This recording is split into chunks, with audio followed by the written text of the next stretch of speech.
brother! Ben, great news. Harry Potter is currently celebrating its 20th anniversary, which doesn't make me feel old at all. But what's weird is that it's its 20th anniversary in 2018, when in fact the first book came out in 1997, so what gives? Does the phrase "I open at the close" mean anything to you? How great is this? The story in the books actually ends in the year 1998, the same year the books became available to the public. So truly, the books and the story open to us at the close for the characters. Oh, J.K. Rowling, you've done it again. But so in celebration of this fun opening at the close, we are going to be doing a closer examination of the phrase "I open at the close" and try and determine Dumbledore's true plan, the real reason he left the gifts he did to Harry, Ron, and Hermione, and how he was trying to ensure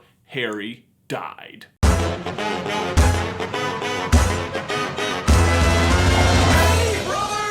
I open at the close. In the books, "I open at the close" is a cryptic message left by Dumbledore to Harry on a snitch, which Harry can only fully understand the meaning of after he realizes that he needs to die in order for Voldemort to fully be defeated. That he, Harry, is a Horcrux who needs to be destroyed. You've been raising him like a pig for slaughter. But if you ask me, it is a real stretch on Dumbledore's end that Harry would ever come to this conclusion. The only reason Harry realizes he's supposed to die is because he happens to be present when Voldemort happens to only half kill Snape, who sees Harry, gives him his memories, who then has access to the pensive, and fortunately there's a break in the battle where Voldemort's like, "Hey Harry, come die or I'll kill everyone else," which gives him enough time to go and look and realize that he's supposed to die. Which, sorry Dumbledore, but that's a lot of ifs.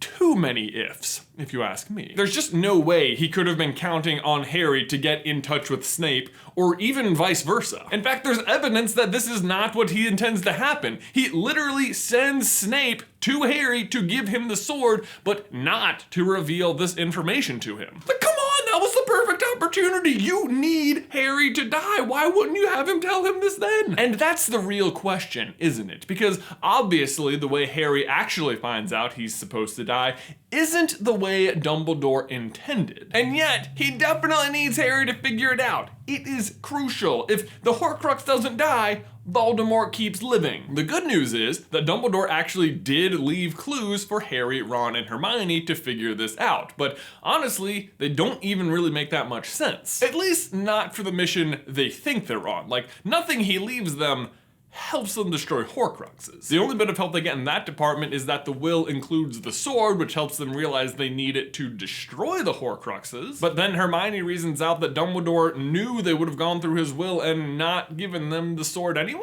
For review, he leaves Harry, the aforementioned Snitch, with the words "I open at the close" on it, which also holds the Resurrection Stone inside. He leaves Hermione a copy of The Tales of Beedle the Bard with a marking of the Deathly Hallows on the tale of the three brothers. And he leaves Ron the Deluminator because the Deluminator. Why indeed does he leave Ron the Deluminator? Wicked. In the book, Ron uses it to return to Harry and Hermione after he abandons them. Anytime either of them say his name, he can hear snippets of their conversation. Click the Deluminator, an orb of light comes out, enters his heart, and teleports him to their nearby location. Pretty standard magic stuff. And so, Harry and Ron eventually reason out that Dumbledore must have left Ron the Deluminator because he'd always want to come back. And therefore also knew that he would definitely leave? Ouch. Yeah, they rephrase it so it sounds way more polite, but the bottom line is, if that's the reason Dumbledore left it to him, it's kind of mean and insulting to Ron, and that just doesn't sound like Dumbledore. I mean, who knows? Maybe he really did just anticipate Ron being a jerk. But if that's the case, then the gift really just doesn't fit in with the other two, both of which have to do with the Deathly Hallows. One marks the story about them, one actually is one of the Deathly Hallows, and then there's the Deluminator.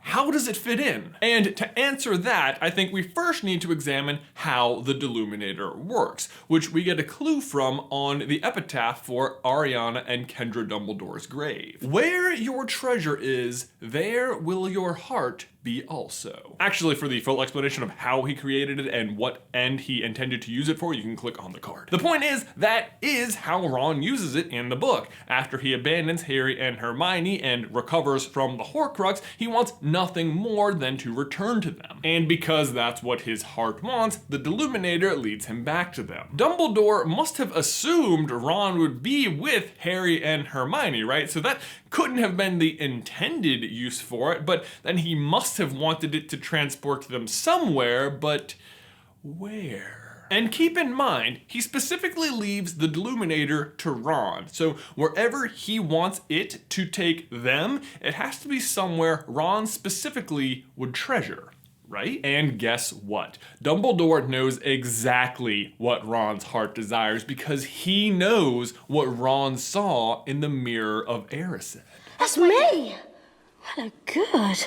Ronald Weasley, who has always been overshadowed by his brothers, sees himself standing alone, the best of all of them. This means two things. First, that family is super important to Ron, and that Ron wants to be seen as the best. And the question is, how does that relate back to the Deathly Hallows? Well, after the trio figures out the mystery of Tales of Beedle the Bard, each reveals which Hallow they would choose. Harry says the stone, Hermione says the cloak, and Ron says the wand. Dumbledore knows this about Ron. He knows that if Ron is aware of the Elder Wand, that his heart will treasure it, because it will help make them more powerful and in turn help protect his family, which he is constantly concerned about in Deathly Hallows. Don't know why I listen to that radio every night, dear. To make sure I don't hear Ginny's name, or Fred, or George, or Mug. And because Ron treasures those things, the Deluminator would have been able to take him, Harry, and Hermione to the Elder Wand so Harry could possess it. And yes, Dumbledore did want Harry to get the Elder Wand. I know, Horcruxes, not Hallows. But people often forget about this line. I was scared that if presented outright with the facts about those tempting objects, you might seize the Hallows as I did at the wrong time for the wrong reasons. If you laid hands on them, I wanted you to possess them safely. So yeah, he did plan on Harry getting them, which answers another important question, which is, why did he tell them about them at all? Why did he want Harry to have them? And that brings us back to our original question of, how is Harry supposed to realize that he needs to die? Remember, Dumbledore's goal is to kill Voldemort, but in order for that to happen, Harry needs to die. Now, I don't think he has any concern about Harry facing Voldemort. The issue is their wands.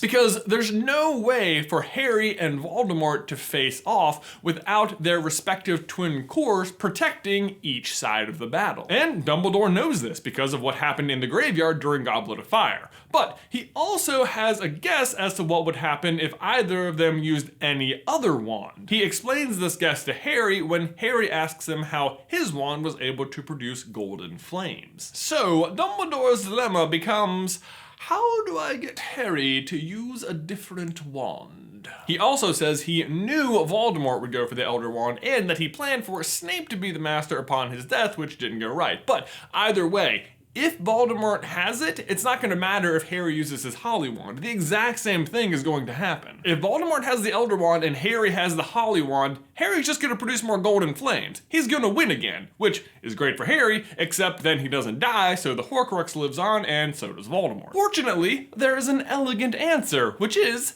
get Harry to use the Elder Wand. It's brilliant, really, because why would Harry ever not use his Holly Wand? He even says after it's broken that he didn't realize how much he was counting on its protection. Because if the situation was reversed and Voldemort was using his regular U wand, but Harry was using a different wand, I'm thinking the Golden Flame situation would reverse as well, and that Harry would be on the losing end of things. Well, I say on the losing end, but of course Harry would still be tethered to life by the blood in Voldemort's veins, so he could still come back, win the day, and the Horcrux would be destroyed. So I think Dumbledore's full plan was this. First, have Hermione discover the Deathly Hallows and then reveal them to the boys, at which point Ron would become obsessed with the Elder Wand because, of course, he's Ron. But he has the Deluminator, which then would be able to take the three of them to it at Dumbledore's grave. But Jay, I hear you shouting at the screen, Harry would never open Dumbledore's tomb and take his wand! And I agree with you, Harry would never do that.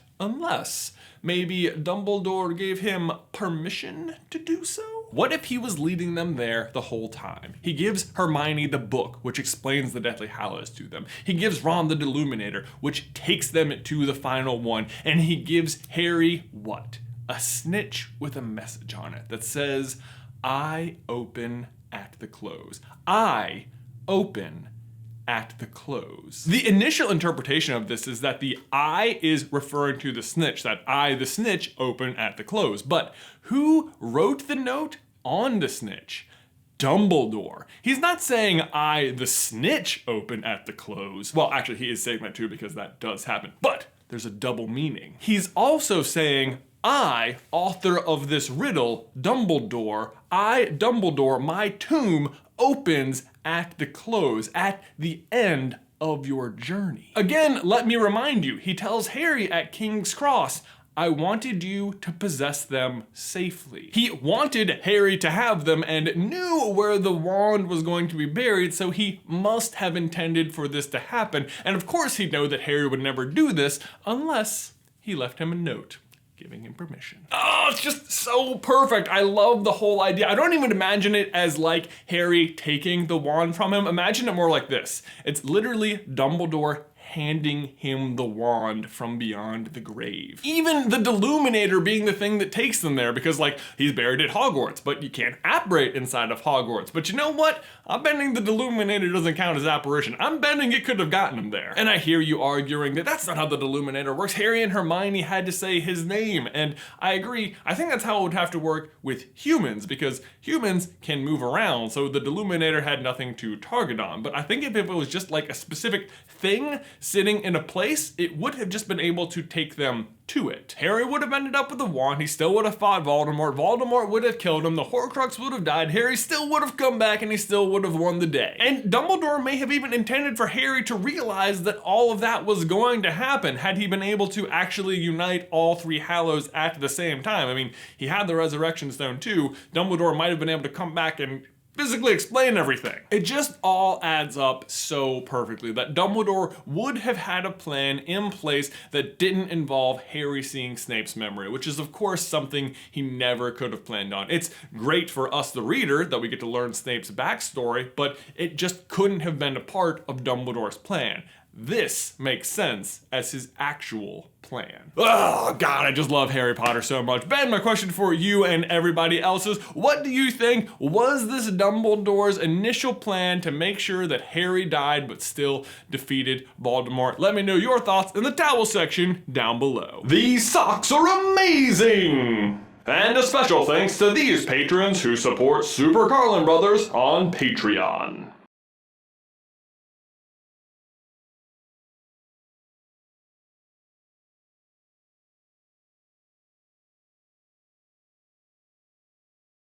Guys, thanks as always for watching. Please remember to leave a like on this video if you haven't already, and subscribe so you don't miss any future Harry Potter action from us. If you want to see how we think the Deluminator was created, you can check out this video right here, or if you want to see a video where Ben and I run a Spartan race and I get kneed right in my face, you can check out this video right here. But Ben, that's all I've got for you today, man. I will see you in another life, brother.